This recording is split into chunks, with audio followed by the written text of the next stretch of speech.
الاسر دي النهارده بتنفق على 10,000 نفس من شباب الشعب الطيب، من افراد الشعب الطيب. انا بطالب كل المسؤولين بالدوله ان يقفوا وقفه جاده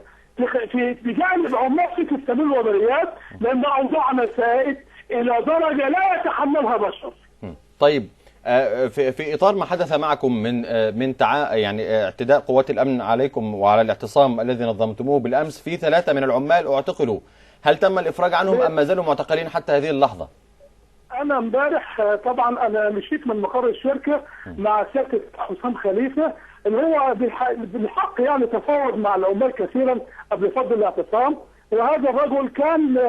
في اعتصامات سابقه قبل كده كان له تدخل في صرف مرتب، جزء من مرتب اعانه الطوارئ بتاع شهر 10، وانا رحت معاه رافقته في لحظه لاسم شرطه سمنود، وتم الافراج عن ال3 عمال اللي هم طبعا كان في عامل من بره الشركه و2 عمال من الشركه، ورحت المستشفى اطمئنيت على الحالات اللي كانت اصيبت، كان في حالات تم اصابتهم بالاختناق، وطبعا بالنسبه للجرح بالنسبه للحجاره اللي اتحدفت على العمال.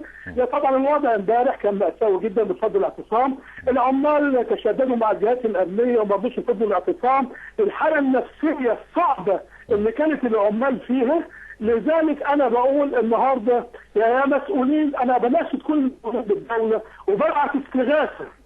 استغاثه ورجاء، لان في ايديه الامر السيد رئيس مجلس الوزراء اللي اعتمد مرتبات العمال. هو المرتبات موجوده النهارده جواب بمتغير شهر 9 متغير شهر 9 وبأساس شهر 9 ومتغير شهر 9 ومتغير شهر 10. انا بطالبه وببعت له رجاء